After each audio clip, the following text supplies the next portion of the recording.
Hai, balik lagi di Pangeran Mingguan. Gue Pange, ada dua orang di sebelah kanan dan kiri gue. Di sebelah kiri gue mau memperkenalkan kepada lo Chief Editorial Asumsi yang baru, Lisa Siregar. Hai. Karena dia ngurusin newsroom, gue geser dikit lah jadi CEO ngurusin bisnisnya Asumsi ya. Dan di sebelah kanan gue nih gokil banget ada Randy Koropis. Thank you bro, udah datang ke Pangeran Mingguan. Director atau sutradara dari film Foxtrot 6, film Indonesia rasa Hollywood kalau kata media-media review tuh gitu. Dengan budget yang juga rasa Hollywood katanya budgetnya. Rasa banget. Kayak belum pernah tuh film Indonesia semahal itu ya. 70-an Apakah ini yang katanya. termahal? Saya kurang tahu detailsnya, tapi kayaknya sekitar segitu 60-an kali ya. Gila.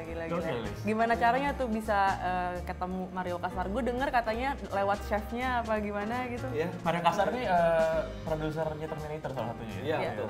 Produser banyak sih, Banyak, Terminator, ada Total Rem. Recall, Cliffhanger, Universal Soldier, Basic Instinct. Wah, banyak deh, Stargate. Langsung basic instinct ya? Eh, Oh, nonton ya? ketawa nge?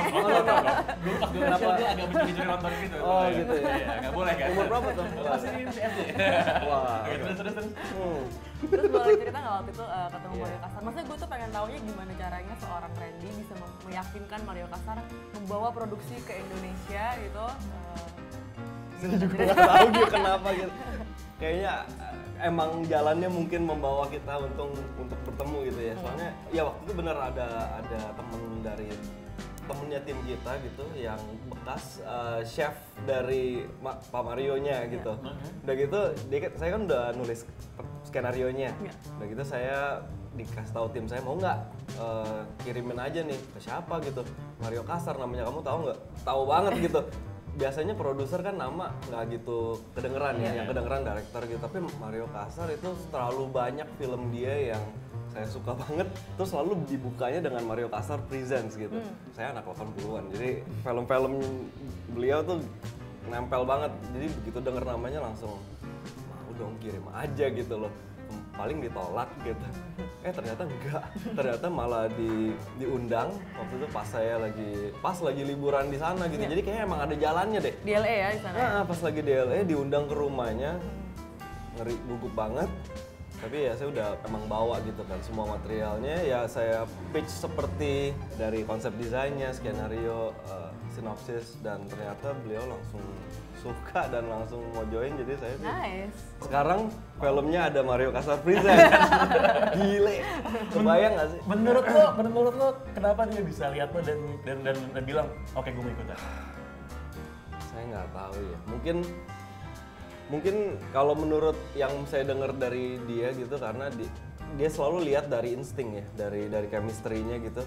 Mungkin ngomong sama saya dia berasa klik, terus juga skenario-nya dia suka banget, dia merasa ini skenario ini bisa di suatu IP atau world yang luas gitu. Memang saya bikinnya sengaja luas ya, jadi kalau memang ada demand-nya dari pemirsa gitu, penonton, saya bisa kembangkan.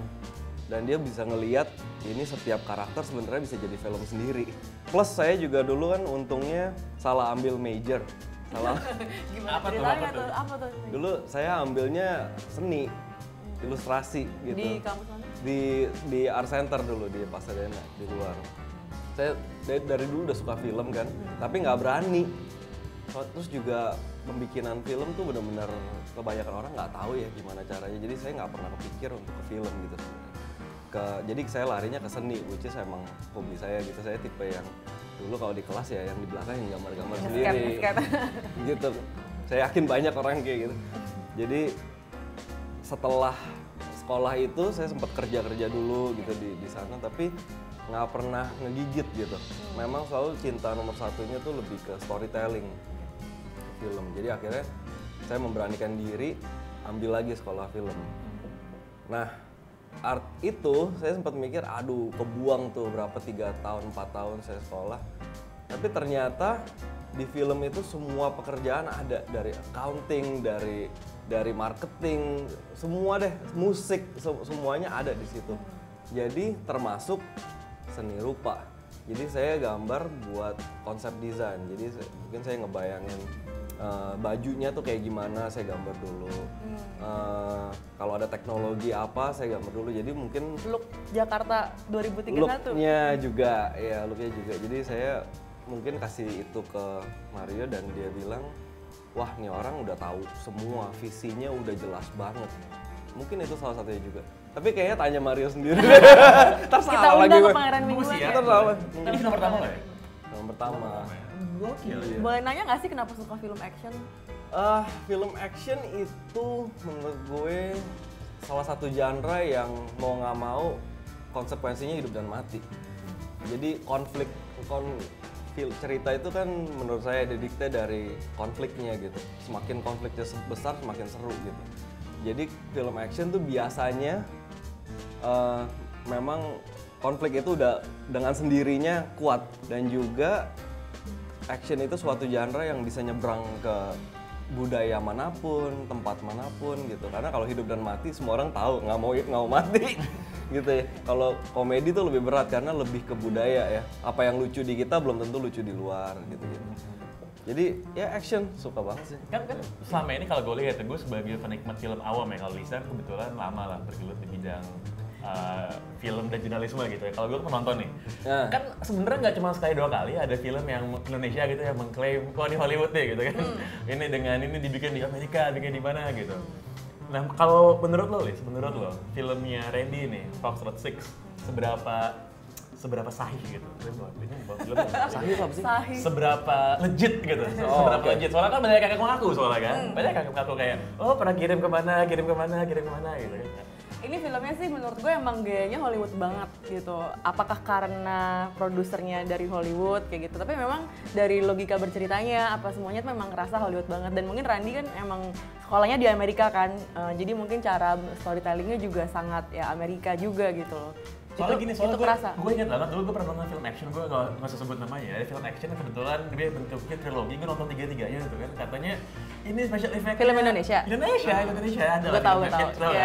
Ini katanya special effect-nya apa tuh? yang bikin nanti yang bikin Saving Private Ryan katanya kan. Pokoknya udah akan boom gitu kan. Oke, tapi ya story-nya tato sih gitu. Jadi apa gunanya lo bikin bumbu-bumbu segala macam gitu kalau nggak menjelaskan gitu. Kalau yang Randy ini berat banget sebenarnya ceritanya. Boleh cerita nggak? Saya sih ini baru ya, jadi saya belum bisa film pertama juga. Saya belum bisa bilang definitively. Mungkin penonton aja yang menilai gitu. Tapi kalau dari saya sendiri sih, menurut saya ya struktur penulisan itu ada kayak misalnya kita nonton film Eropa gitu, beda pacingnya gitu.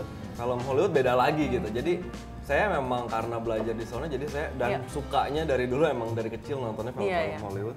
Jadi saya memang bikin struktur dari penulisannya itu udah seperti film luar. Terus habis itu juga mungkin bahasa Inggris juga nolong, semua filmnya bahasa Inggris karena kita tujuannya tuh buat pasar global. Walaupun semuanya pemainnya, lokasi, ceritanya pun Indonesia. Tapi cerita ini tuh universal dan menurut saya timeless gitu. Apa yang konflik yang terjadi di film ini tuh pernah terjadi di bagian manapun di dunia. Termasuk Indonesia. Dan sebenarnya 7 menteri, 7 jenderal gitu. Saya nggak tahu deh itu. No comment. Cuma namanya itu iya sama timeless juga, soalnya dari zaman Yunani sampai zaman Nazi sampai sekarang pun masih ada gitu, dan saya yakin kedepannya juga human nature lah ya. Kayak gini-gini yang terjadi. Jadi film action favorit apa sih sebenarnya dulu pas lo masih sebelum lo bikin film? Kayaknya Mario nonton nih Terminator. Nggak, emang beneran Terminator salah satu beneran action yang sampai sekarang nonton nggak ada matinya sih tuh film, gokil. Dan film action yang paling bagus tuh menurut saya tuh yang nggak cuman soal tembak-tembakan, ledak-ledakan, tapi itu hasil dari drama antar manusia gitu. Jadi Terminator tuh kan simple banget, anak yang nggak punya bapak ceritanya. Ini didatengin suatu mesin yang nggak punya perasaan, nggak punya itu, tapi dia bisa menggantikan sosok bapaknya. Jadi kalau misalnya mesin aja bisa peduli sama manusia, kenapa manusia nggak bisa peduli sama sesama? Itu pesannya dalam banget, tapi kalau nonton action aja gitu, seru aja kan. Tapi kalau makin mendalam tuh sebenarnya tema-tema di dalamnya tuh dalam banget gitu. Nah itu yang pengen saya emulasi dari film ini dan film seterusnya ke depan. Terus pada waktu lo Indonesia gitu lagi terus gue bikin film, lo bersinggungan dengan industri filmnya, ngeliat lo gimana sih? Maksudnya gimana tuh? Iya, bagaimana lo memandang apakah ini memang industri film Indonesia, lo ketemu dengan kolega-kolega, lo ketemu dengan para stakeholder gitu.